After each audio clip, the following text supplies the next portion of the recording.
Jaguar Land Rover says its entire range of cars will be electric within the decade. British Prime Minister Boris Johnson hailed the announcement on Twitter. The automaker CEO tells CNN it's all part of a sweeping overhaul for the company. Jaguar Land Rover goes fully electric. Will other automakers follow? For more than 70 years, automaker Land Rover has challenged what's possible.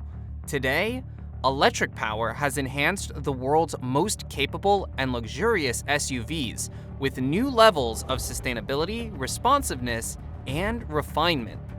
Jaguar Land Rover is another car company that is spending a lot on EVs to get a bigger share of the market. The company is letting people know that it's opening a new place to test its high-tech electric vehicles. Jaguar has a new name for its global strategy that encompasses big changes to the Jaguar Land Rover vehicle lineup as the brand repositions themselves to transition to an electric future. Reimagine. The British company announced that Jaguar will pivot away from its heritage to become a fully electric car brand within 5 years, while its Land Rover stablemate will have 6 EVs by 2025. The first all-electric Land Rover was due in 2024, Jaguar Land Rover CEO Terry Bollor admitted, to be followed by 5 more in rapid fire within 2 years.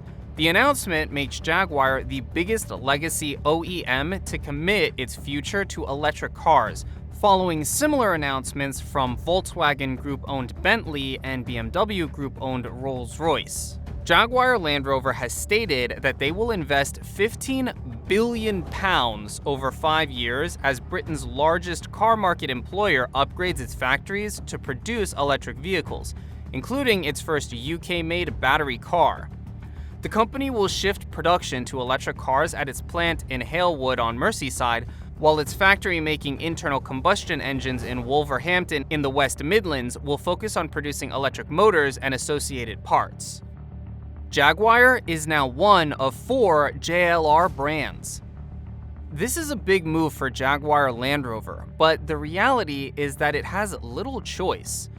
Like other manufacturers, it is under a lot of pressure to reduce the CO2 emissions from its fleet as new regulations come into force in Europe and elsewhere. At the same time, sales of diesel, which generally produce less CO2 than petrol engines, have been plummeting. And in the longer term, the UK government wants to outlaw the sale of all wholly petrol and diesel cars by 2030. Governments in other countries are moving in the same general direction.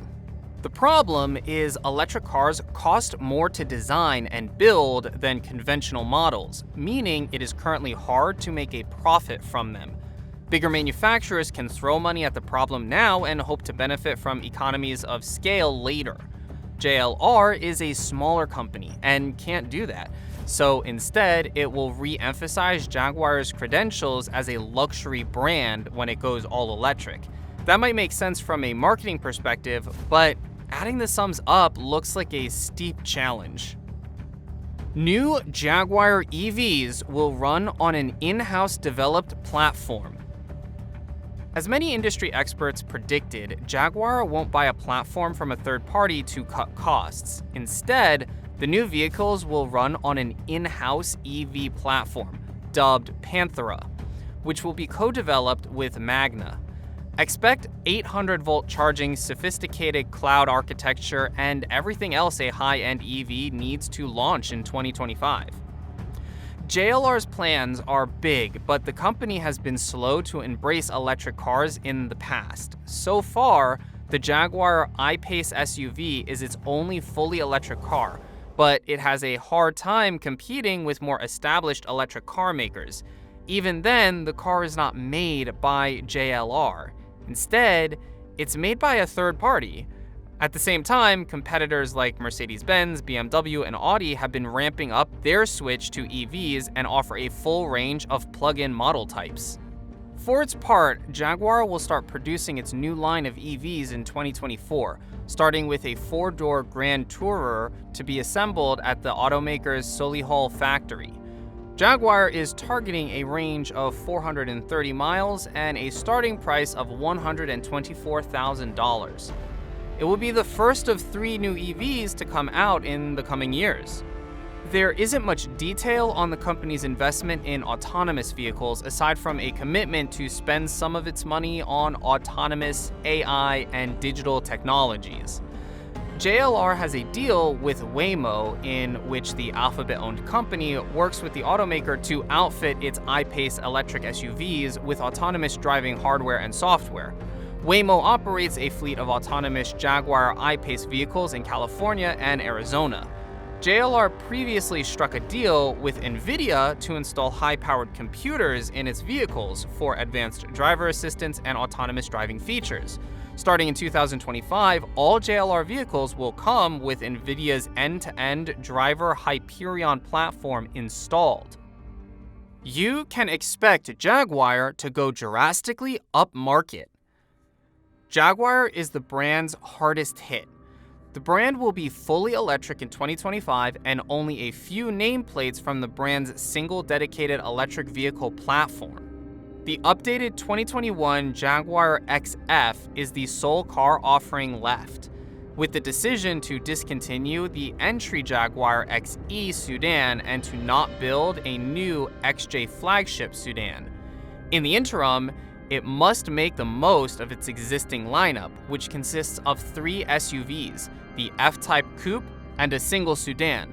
On the utility side of the top-selling Jaguar F-Pace, which was updated for the 2021 model year, the Jaguar E-Pace entry SUV, and the electric Jaguar I-Pace crossover. That next-generation XJ was to be all-electric, reportedly to be joined by an electric J-Pace 3-in-a-row SUV and a low-riding Land Rover, and all were to be built on the modular longitudinal architecture platform.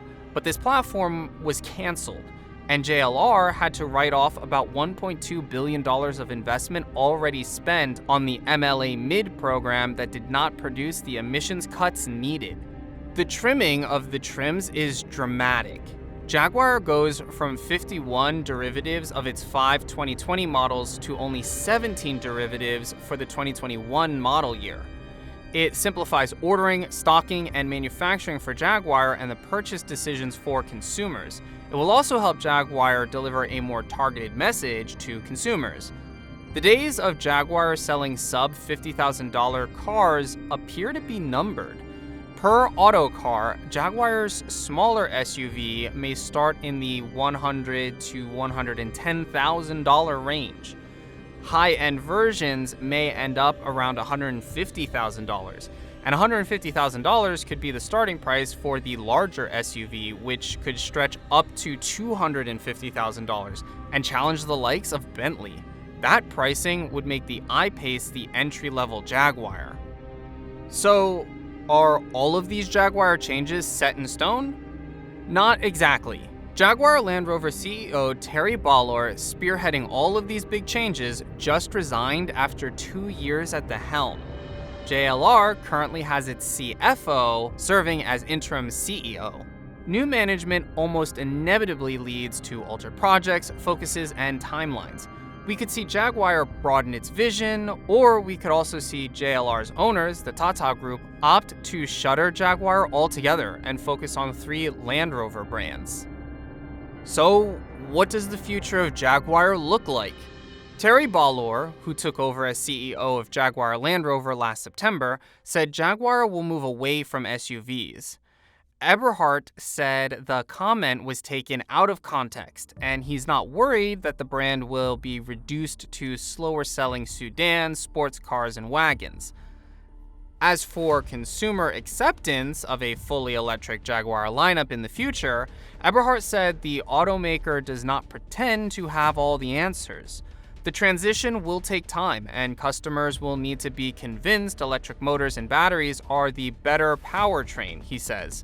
But the industry is moving to an all-electric future, and the hope is consumers embrace it. Acceptance will grow as myths are busted about the pitfalls of EVs. New entries, especially the 2022 Ford F-150 Lightning, the 2022 GMC Hummer EV, the 2021 Rivian R1T electric pickup, and the 2021 Porsche Taycan performance sedan, will go a long way in speeding the adoption rate, Eberhardt says. Once people make the switch, they'll never come back, he says. This is just the beginning of what EVs can do. But what are your thoughts on this? Let us know in the comments section below. If you enjoyed today's video and found it interesting, then make sure to leave us a thumbs up. And don't forget to subscribe to our channel and click on the bell icon to always be updated with the most exciting content as soon as it's uploaded. Thanks for watching. See you in another video.